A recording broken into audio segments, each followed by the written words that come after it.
Hi everybody. Today I'm going to teach you how to make this tie-dye heart, and the bead I make with a lentil press. It's a 1-inch lentil and it's got the heart on both sides. And first we're going to make a cane. I cut slices from a Fetri glass in lemon yellow, dark yellow, light red, dark periwinkle, dark turquoise, and Nile green. And then I'm using CIM Freeman for the base, and I'm going to use a core in my cane of super clear. So I've got a steel punty and then real common hand tools, needle nose pliers, pokey tool, marver. Okay? So easy peasy, right? I'm gonna hook you up and we'll get started making this cane. So I cut my slices about a 1/2 inch long. Usually I go 1 inch long, but that cane will last you forever. So this time I thought I'll just do a shorter cane. And I use these can you see them, these small barbecue mashers to pick up the cane. I forgot to show those when I was doing my tools, but the needle nose pliers would work too. And you can put the glass slices in your kiln to preheat them. That's really helpful. Or start them high in your flame to where they don't shock and break. Okay, so on the steel punty, I'm just going to put on about a 1/2 inch glob of clear to use as my core. So I basically want to mimic the glass rod, just a 1/2 inch long, maybe a little longer. And I've found that using a light color like white or clear works best as the base color. If I use a darker color like even Nile green as the base, or even darker, it just doesn't come out as pretty, in my opinion.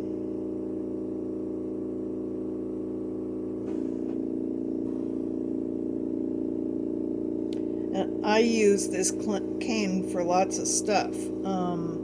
It's super cute as a mane and tail on a unicorn, and it's also cute to use just slices like a murini.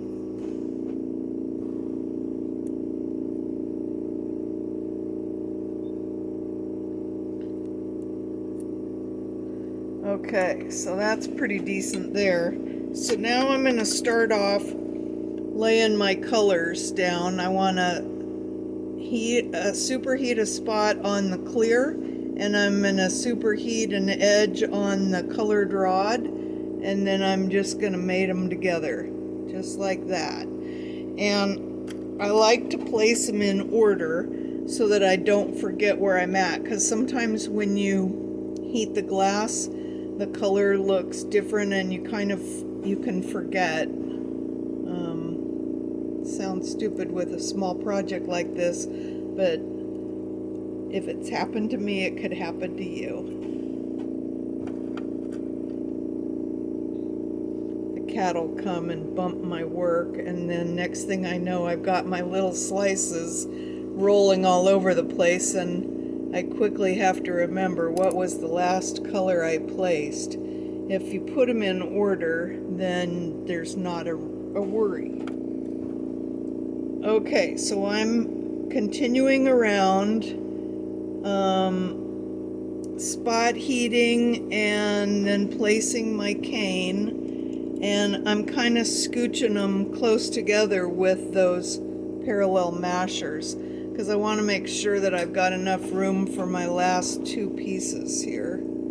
So I'm going to just tuck them in a little bit tighter.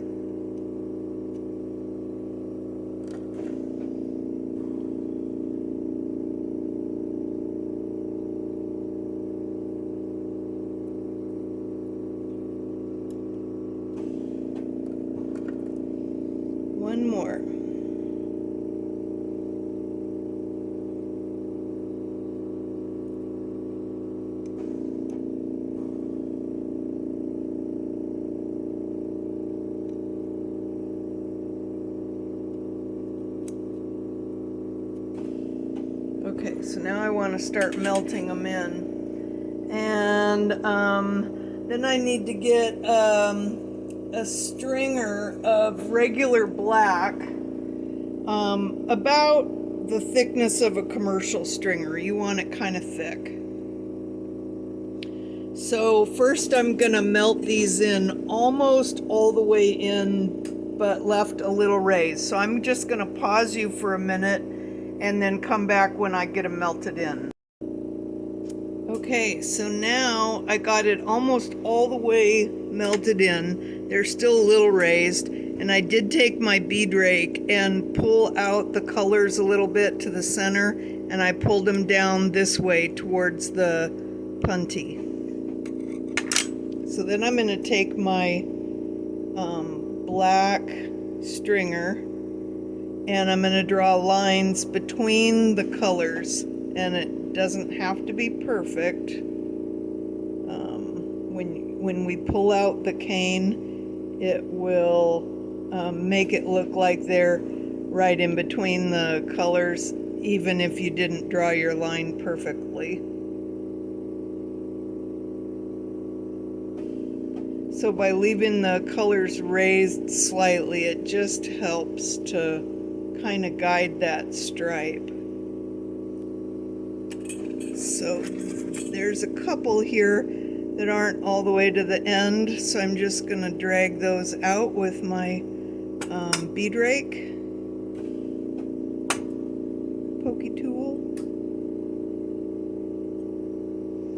and I'm going to bring them down here to the base of my steel punty too.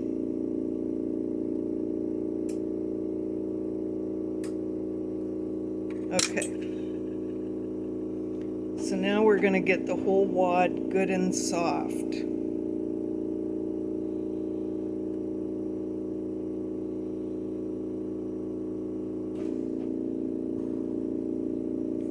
Oops, sorry.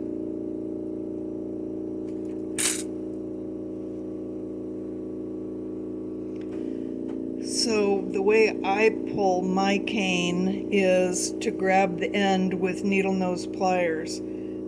There's other ways to do it. This is just my preferred method. I feel like I've got more control of my glass by doing it this way. So I'm going to pull it out a little bit.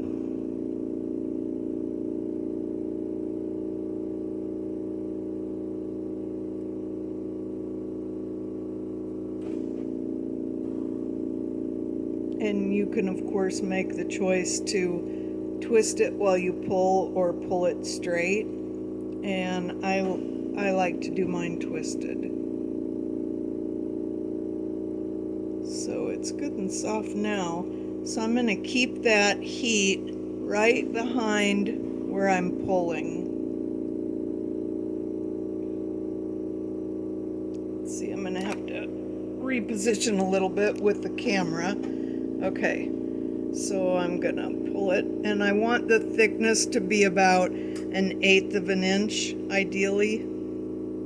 So I'm just gonna pull it straight out and keep that heat behind where I'm pulling. If it starts to get too thin or too soft and you lose control, take it out of the heat. See how it's pulling away from the punty? That's not good. So I took it out of the heat so I could regain control, and now focus the heat where you need to stretch it out. And that one area is still pretty thick, so we're going to focus the heat there and stretch it, and now I think we're good. Okay, so oops, dang, was I off camera the whole time for that? I'm gonna have to check. Okay, so when you have your cane pulled, then you wanna break it off and set it in your rod rest. It'll still be hot for quite a while, so while it's cooling, you can start working on your base bead. So I'm gonna take this Freeman, whatever it's called, from CIM, and my mandrel with bead release and get those started. So I'm gonna, oops, gosh, sorry, I'm shaking the camera.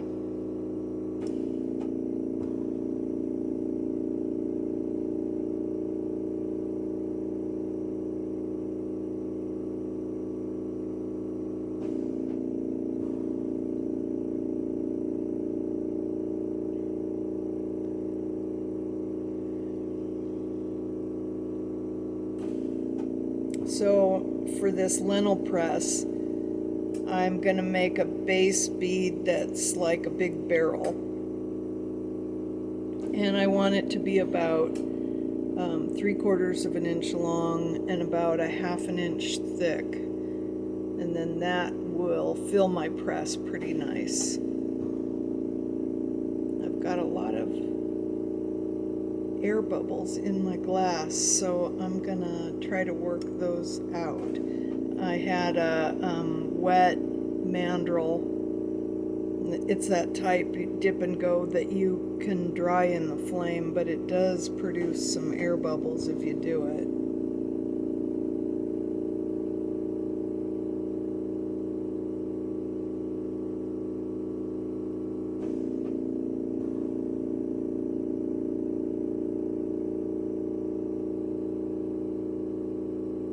So I've found that about 4 swipes of glass along the mandrel when I'm making my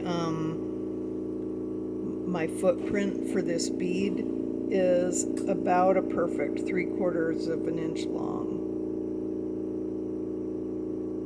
And then I'm gonna just keep going around with another swipe of glass on top of all those to build it up to a 1/2 inch wide. And then I'll add a little bit more glass on each end to ensure nicely dimpled in bead holes.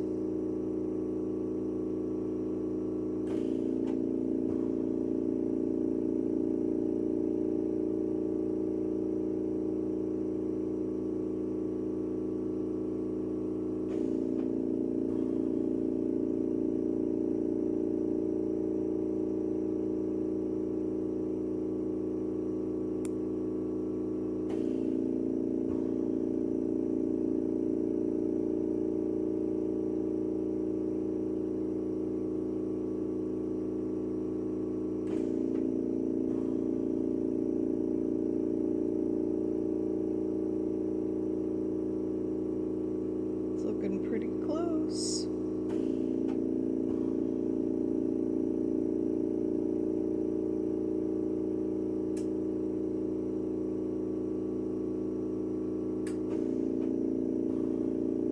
Okay, let's give that a try.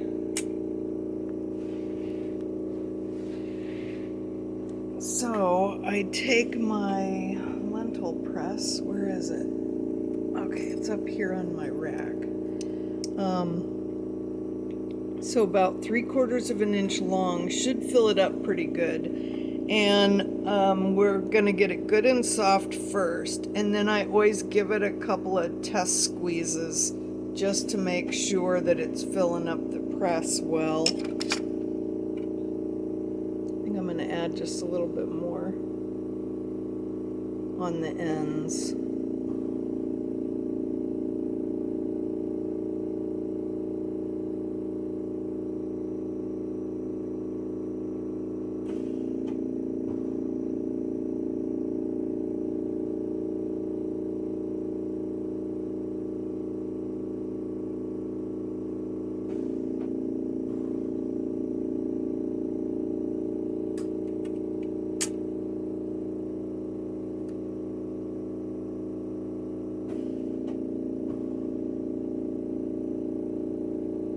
Okay, so I'm gonna pause you while I get this good and... Okay, so now it's getting pretty soft. So I'm gonna take my marver and just marver these ends to where it's more of a olive shape. Oh gosh, I'm sorry. I need a better setup for my camera. Right now I've got you clipped onto a camera holder, But it's between me and the torch, so I'm kind of working around the camera, and I'm not good at it. I'm sorry. Thank you for tolerating it. Thank you for watching anyway. Okay. So now I want it to be good and soft again, and then we'll give it a little test squeeze, because I like to see what the shape's gonna be. I like it to be nicely rounded, and sometimes they don't come out really good shape, but it seems like if you do it slowly, just a gentle squeeze to kind of test it first, then you'll get better results. I get better results, I should say that. I get better results. You might already have mastered the lentil press. I'm still in the process. But I love this shape for pendants because they lay nice.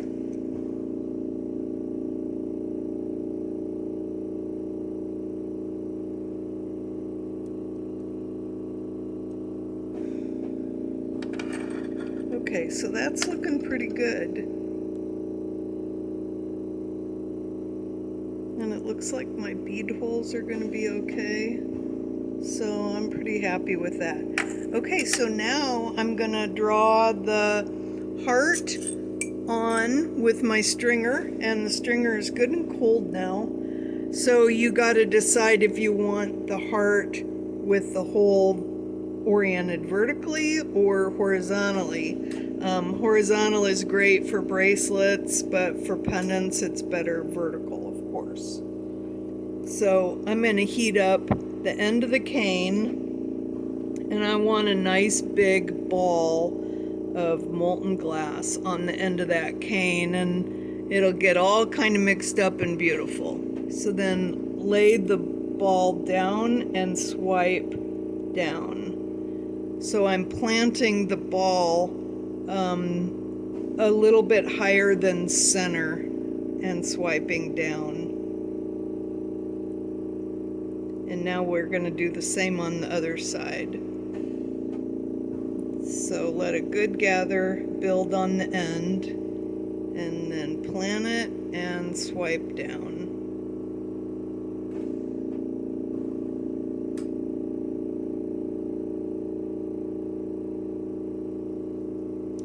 And now I'm going to take my pokey tool again and just bring down that point on the heart.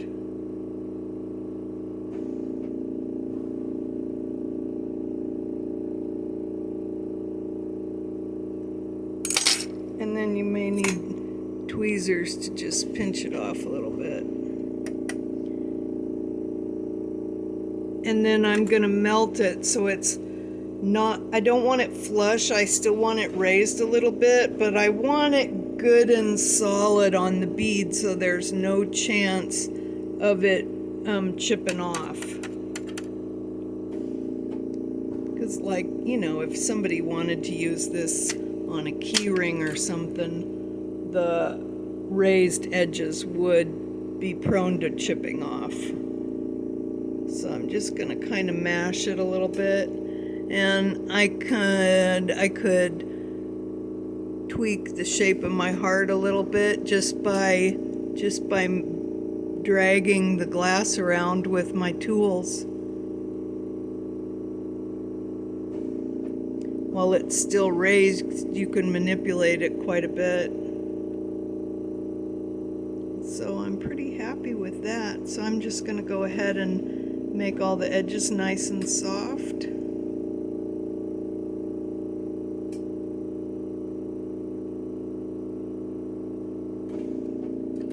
And I think that'll be a good one.